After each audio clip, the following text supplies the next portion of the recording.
Hello friends, Siragadikka ஆசை அடுத்து வர எபிசோடில் என்ன நடக்கலாம் அப்படிங்கிறத பற்றி பார்க்கலாம். இன்றைக்கான எபிசோட் ரொம்ப இன்ட்ரெஸ்டிங்கான எமோஷனல் ரொமான்ஸ் எபிசோடாக இருந்துச்சு. ஏன்னா முத்து மீனாவோட சண்டையை வச்சு ஒரு வாரம் கதையை கொண்டு போயிடுவாங்களோ அப்படிங்கிற மாதிரி யோசிக்கும் போது இன்றைக்கான எபிசோடில் ஒரு மாதிரி நார்மலாக முடிச்சிட்டாங்க. ரெண்டு பேத்துக்குள்ளார சமாதானம் ஆகி ஒரு ரொமான்ஸ் மூமெண்ட்டோட இன்றைக்கான எபிசோட்டை முடிச்சிட்டாங்க. இருந்தாலும் இப்படிப்பட்ட ஒரு சண்டையை கொண்டு வராமல் இருந்திருக்கலாம்.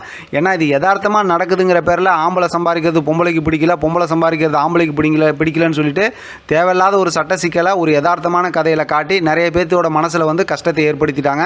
இந்த கதை சம்மந்தமே இல்லாத கதை. ஏன்னா ரெண்டு பேரும் ஒருத்தர் நல்லா புரிஞ்சுக்கிட்டவங்களுக்குள்ளார எப்படி இந்த மாதிரி ஒரு சண்டை வரத்துக்கு வாய்ப்பே கிடையாது.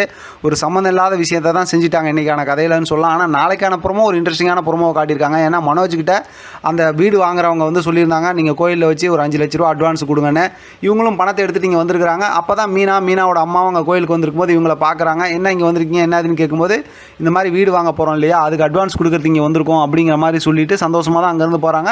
இப்போ மீனாவும் அவங்க அம்மாவும் இந்தாண்ட நடந்து வராங்க. அந்தாண்ட ரோகிணியும் மனோஜும் நடந்து போகும்போது ரோகிணி வந்து அங்கே இருக்க ஒரு குடத்தில் இருக்க தண்ணியை வந்து காலில் தட்டி கொட்டி விட்டுறாங்க.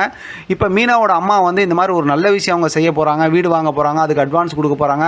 அப்படிப்பட்ட ஒரு விஷயம் நடக்க போகிற நேரத்தில் அதுவும் கோயிலில் வச்சு ஒரு நிறைய குடத்தை, அதாவது முழுசாக தண்ணி இருக்கிற ஒரு குடத்தில் வந்து கால் பட்டு தண்ணி கீழே கொட்டுறது வந்து அபிசகுணமாக இருக்குது, அதாவது சகுனம் சரியில்லை அப்படிங்கிற விஷயத்தை மீனா கிட்ட சொல்கிறாங்க.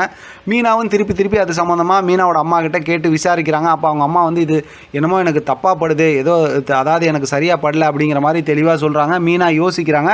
அதோட பார்த்தா அந்த எபிசோடோட ப்ரோமோவும் முடிச்சிருக்காங்க. ஆக மொத்தத்தில் நாளைக்கு இந்த விஷயத்தெல்லாம் யோசிச்சுட்டு நல்லது செய்யணுமேனு சொல்லிட்டு மீனாவை பற்றி தான் தெரிஞ்ச விஷயம் தானே. இப்போ ரோகிணிக்கிட்ட போய் இந்த விஷயத்த சொல்ல போகிறாங்க, நல்லா விசாரிச்சிட்டிங்களா அப்படி இப்படின்னு. ரோகிணிக்கு சொல்லவா வேணும், சின்ன ஒரு விஷயத்தை எப்படி பெருசாக்குவாங்கன்னு தெரிஞ்சது தான். உடனே நாங்கள் வீடு வாங்குறது உங்களுக்கு பொறாமையாக இருக்குது, அதனால தான் இப்படி பேசுகிறீங்க அப்படி பேசுகிறீங்கன்னு இதுதான் சந்தர்ப்பம்னு சொல்லிட்டு நல்லா மீனாவை பிடிச்சி அசிங்கப்படுத்தி திட்டி நல்லா மனசு கஷ்டத்தை ஏற்படுத்தி விட போகிறாங்க. ஒரு வழியாக சமாதானம் ஆகி இவங்க வந்துடுவாங்க. ஏன்னா அவங்க பட்டு தான் திருந்துவாங்க அப்படிங்கிறது தான் நமக்கு ஸ்டோரியில் ஏற்கனவே சொல்லியிருக்க விஷயம். அப்படி இருக்கும்போது இப்போ மீனா சொல்கிறத அவங்க கேட்குற மாதிரி எப்படி ஸ்டோரியை கொண்டு போவாங்க. அதனால் வந்து மீனாவை அசிங்கப்படுத்துவாங்க, திட்டுவாங்க. அப்படிப்பட்ட ஒரு மூமெண்ட் நடக்கும்.